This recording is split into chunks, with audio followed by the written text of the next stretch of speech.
Hello everyone and welcome back for another Tier List Friday video. For those of you who don't know, there's a show on CBS called Big Brother. I actually made a video of people who I thought would be on the All-Star season. You should go and check that out. As the season is now coming to a close, I wanted to do a tier list video after watching this All-Star season and sort of break down the gameplay and also who I thought did a good job playing the game and also like who's just a good person and who's entertaining. So all the different factors, all of those things are coming into play when I'm talking about these characters. Honestly, they are characters. I will just say right off the bat that I love Big Brother and I'm obsessed with Big Brother. Even if it's a bad season, I'm still watching all the way through. The thing about Big Brother All-Stars is when we saw everyone, I was really excited about a good majority of the people like watching the season. It's just like there's no good moves, like people aren't stabbing each other in the back. Overall, it's not really a great all-star season. I wanted to see plays that we've never seen before, not people voting out unanimously like 9-0. Even in the live feeds, they notice that. But also at the same time, I'm not in the house. If you go against the house, you get targeted. And so I get it, but like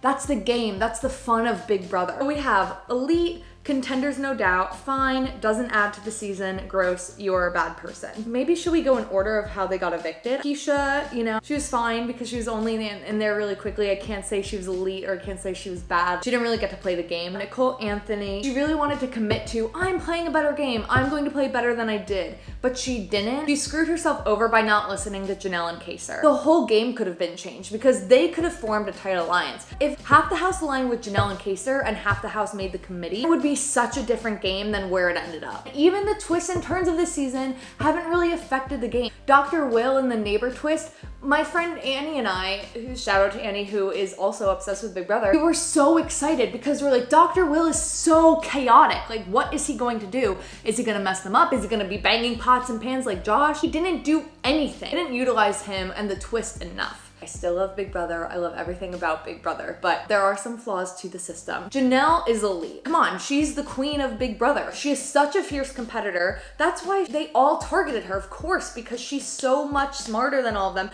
and she wants to play a real game and they weren't ready to do that. And so that's why Janelle and Kaser, both elite, like deserve the best. I'm glad they weren't just stuck in the jury with people that they didn't like. Bailey, another elite. Actually, contenders, no doubt. I think she is a good player and I think she had potential. She also didn't listen to Janelle and Kaser. I would have immediately gone to them. I would have been begging to align with them. Not actually begging, but you know, like I would have gone to them. Ian is just, God bless him. He's also elite. I mean, I also loved his season. Like, Big Brother 14 is one of my favorite seasons of Big Brother ever. He should have been saved that week if Nicole was an actually good person and not the good person that they show with her edits. I guess if I were in the house, I would want to get rid of Ian and Nicole immediately. Is Nicole the Victoria of the season? I don't know, because she hasn't won anything until recently. Devon, oh my gosh, a queen. Wish she listened to David. She does get elite. She was asking Nicole from a human perspective, not a game perspective, like from a personal perspective, please let me know how you voted. And the fact that she didn't tell her the truth was really messed up. I enjoy watching Devon on Big Brother. She's just fun. She creates memes of the show. Her and Bailey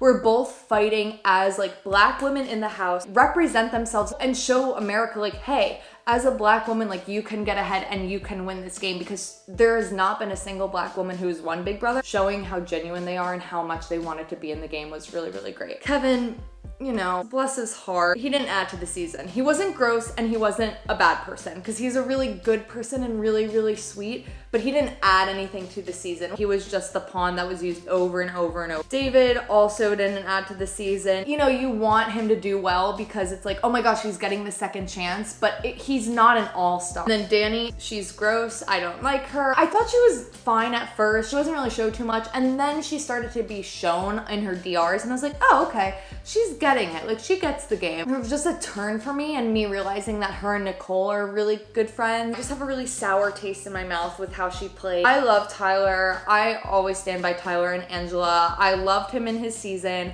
I think he's really fun. I think he's entertaining. Everyone is seeing him and Cody as like the bad guy. He is an elite player to me. Him and Christmas were trying to make an actual game move and it just backfired on him. So now we have left the people that are still in the house. I'll just say right off the bat, Nicole is a bad person. Also along with Memphis. Number one, I haven't liked Nicole in any of her seasons. I think she is annoying. I don't like her voice. I don't like her attitude. attitude. I don't like how whiny and playing the victim she is at all times. She does not deserve a good edit. What they don't show you on the actual show is that she was absolutely fine with sending Ian home. Memphis and her made fun of his autism. That is absolutely unacceptable. I'm really glad she's lost sponsorships on her Instagram because of that. Memphis is very clearly racist and kept putting David up on the block for no reason whatsoever. And both of them do not, no. They are genuinely bad people, along with Christmas. I couldn't believe the way she treated Bailey and Davon in that week that she was the head of household. It wasn't good gameplay. Like, you can't say it was the game because it was personal and it was really, really rude. Lastly, we have Enzo and Cody. I would say both of them are contenders, no doubt. Cody's a really great player competitively. Enzo's a good competitive player, but he's also really good at his social game. Enzo is the entertainment of the season. Thank God he's still there for the final 5 because he's the one who's giving us any kind of entertainment